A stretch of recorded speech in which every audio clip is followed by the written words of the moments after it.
Kami, putra dan putri Indonesia, mengaku bertumpah darah yang satu tanah air Indonesia. Kami putra dan putri Indonesia mengaku berbangsa yang satu, bangsa Indonesia. Kami putra dan putri Indonesia menjunjung bahasa persatuan bahasa Indonesia.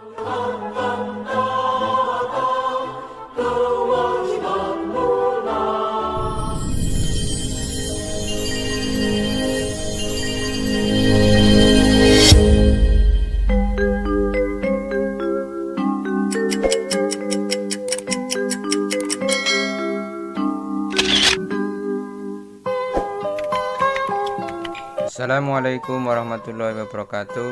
Jumpa lagi dengan pembelajaran PPKN kelas 8 bersama saya Subandrio. Marilah kita awali pembelajaran kita kali ini dengan berdoa bersama-sama. Berdoa mulai. Pembahasan kita kali ini di bab 5 tentang pemuda penentu masa depan Indonesia. Ayo memaknai semangat Sumpah Pemuda tahun 1928. Kita lanjutkan sekarang tujuan pembelajaran di bab 5. Jadi setelah pembelajaran diharapkan peserta didik mampu. Yang pertama adalah menjelaskan arti dan makna Sumpah Pemuda dalam perjuangan kemerdekaan bangsa Indonesia. Kemudian yang kedua adalah memaknai semangat perjuangan pemuda dalam perjuangan kemerdekaan Republik Indonesia. Kemudian yang ketiga, menunjukkan nilai semangat Sumpah Pemuda di masa sekarang. Jadi mohon dipahami ya anak-anak ya tentang tujuan pembelajaran di bab 5 kali ini. Silakan cari referensi yang mendukung. Sekarang kita sampai KD ke-52 yaitu B, memaknai semangat perjuangan pemuda dalam perjuangan kemerdekaan Republik Indonesia. Sejarah mencatat beberapa pejuang nasional yang berjuang dan meninggal di usia muda. Para pahlawan tersebut diantaranya yang pertama adalah Wek Rudolf Supratman atau W.R. Supratman, kemudian Khairul Anwar, kemudian Dr. Mangosidi, kemudian I Gusti Ngurah Rai. Nah, ini adalah foto-fotonya. Para pahlawan tersebut diantaranya sebagai berikut. Yang pertama adalah Wek Rudolf Supratman atau yang dikenal dengan W.R. Supratman, adalah pengarang lagu kebangsaan Indonesia Raya yang telah dikukuhkan sebagai pahlawan nasional Indonesia. W.R. Supratman lahir di Jatinegara, Jakarta pada tanggal 9 Maret 1903. Beliau menamatkan sekolah dasarnya di Jakarta. Pada tahun 1914, W.R. Supratman ikut kakaknya perempuannya yang bernama Rukiem pindah ke Makassar, dan di sana ia disekolahkan dan dibiayai oleh suami Rukiem. Pada Kongres Pemuda pertama tahun 1926, Supratman yang hadir ingin menawarkan kepada ketua Kongres agar ia diberikan kesempatan memperdengarkan lagu itu di hadapan para peserta. Namun karena keberaniannya belum cukup, W.R. Supratman akhirnya membatalkan niatnya.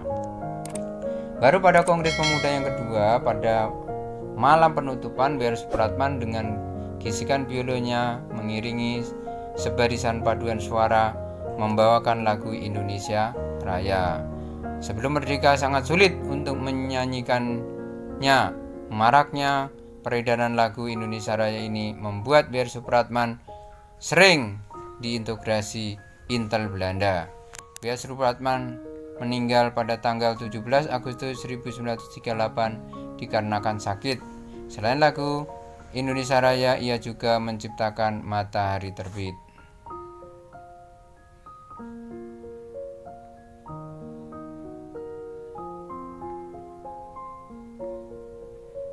Yang kedua adalah Khairil Anwar. Khairil Anwar adalah penyair yang terkenal dengan puisinya yang berjudul Aku. Khairil lahir di Medan 26 Juli 1922. Ia adalah putra mantan Bupati Indragiri Riau. Ia bersekolah di Holland Sinlandskip School HIS ya. Mohon maaf kalau bacaannya kurang tepat. Yang kemudian dilanjutkan di Mulo, tetapi tidak sampai tamat. Meskipun latar belakang pendidikannya terbatas, Khairil dapat menguasai 3 bahasa, yaitu Inggris, Belanda, dan Jerman. Ia juga mengisi jam-jamnya dengan membaca karya pengarang internasional. Khairil mulai mengenal dunia sastra di usia 19 tahun. Beliau pertama kali membaca puisi Aku di Pusat Kebudayaan Jakarta pada bulan Juli 1943. Belum genap 27 tahun ia meninggal dunia, walaupun hidupnya sangat singkat, namun karya-karya beliau sangat melekat di dunia sastra Indonesia. Yang selanjutnya adalah Dr. Mongsidi. Dr. Mongsidi adalah pahlawan nasional, pejuang kemerdekaan dari daerah Bantik Minanga. Ia ikut memperjuangkan kemerdekaan Indonesia yang ikut memperjuangkan kemerdekaan Indonesia. Pada tanggal 5 September 1949, semangat juang Dr. Mongsidi mulai muncul karena melihat penjajahan yang di bumi pertiwi yang tiada berkesudahan dan makin menjadi-jadi.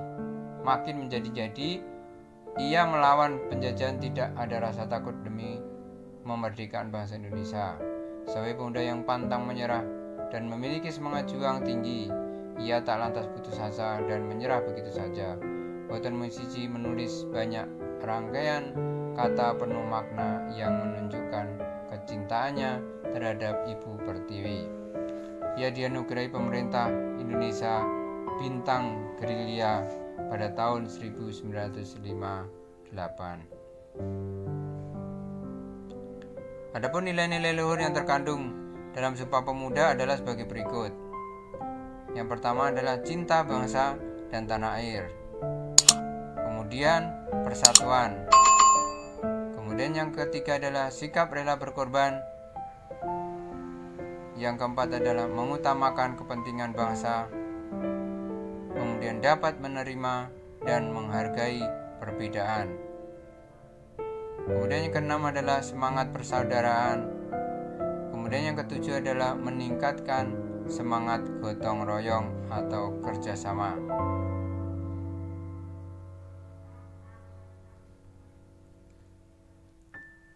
Nah, kalian sebagai seorang pemuda harus punya semangat seperti mereka ini. Pemuda itu adalah aku.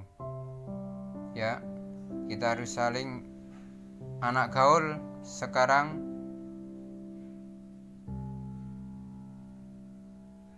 jago berbagai bahasa asing. Nah, ini sih biasa.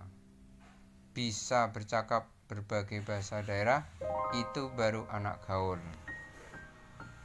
Nah, ungkapan-ungkapan seperti ini harus dibangkitkan kepada sebagai generasi muda untuk menjadi generasi penerus bangsa. Silakan dibaca, dipahami. Sekarang kita sampai ke KD 53, yaitu yang C. Nilai semangat Sumpah Pemuda masa sekarang. C. Nilai semangat Sumpah Pemuda masa sekarang. Insinyur Soekarno mengatakan, beri aku 1000 orang tua, niscaya akan kucabut Semeru dari akarnya. Beri aku 10 pemuda, niscaya akan kuguncangkan dunia. Maksudnya dari 10 bukanlah jumlah 10 pemuda, melainkan menggambarkan betapa dahsyatnya apa yang bisa dilakukan pemuda dalam melakukan perubahan. Kejadian Sumpah Pemuda tanggal 28 Oktober 1928 itu sendiri menunjukkan bahwa pemuda Indonesia memiliki hal berikut. Potensi. Kemudian yang kedua, tanggung jawab. Ketiga adalah hak. Keempat adalah karakter. Kemudian kelima, aktualisasi diri. Kemudian keenam adalah cita-cita. Jadi ada 6 potensi, tanggung jawab, hak, karakter, dan aktualisasi diri dan cita-cita. Jadi kalian sebagai seorang pemuda harus punya potensi seperti ini, ya, harus Anda kembangkan. Setiap 100 tahun itu akan mengukir sejarah. Apakah kita terpuruk ataukah kita akan maju? Tahun 2028 kalian harus bangkit dari sekarang. Kalau 2012 2028 kalian terpuruk, maka seperti dalam penjajahan Portugis. Ketika dijajah oleh Portugis, 100 tahun kemudian datanglah Belanda. Nah, ini karena kita terlena. Nah, kalau hari ini kita juga terlena sebagai seorang pemuda, kalian nanti tahun 2028 Indonesia akan terpuruk atau maju, tergantung di pundak kalian sebagai generasi muda. Kemudian simbol-simbol negara menurut Undang-Undang Nomor 24 Tahun 2009 tentang bendera, bahasa, dan nama negara serta lagu bangsa Indonesia sebagai berikut. Bendera, kemudian bahasa, kemudian ketiga adalah lambang negara, yang keempat adalah lagu kebangsaan. Refleksi setelah mempelajari dan memaknai bab 5 tentang Sumpah Pemuda dan Perjuangan Kemerdekaan Indonesia, coba renungkan apa yang sudah kalian pelajari. Apa manfaat mempelajari materi tersebut? Dan ada perubahan sikap yang kamu lakukan? Apa tindak lanjut dari pembelajaran ini? Cobalah kamu ungkapkan di depan kelas atau tulis pada buku tugas kalian masing-masing, kemudian presentasikan. Demikian pembelajaran kita kali ini di bab 5 PPKN kelas 8. Silahkan kalau ada pertanyaan silahkan ditulis di kolom komentar. Sekian, semoga bermanfaat. Kurang lebihnya mohon maaf. Wassalamualaikum warahmatullahi wabarakatuh.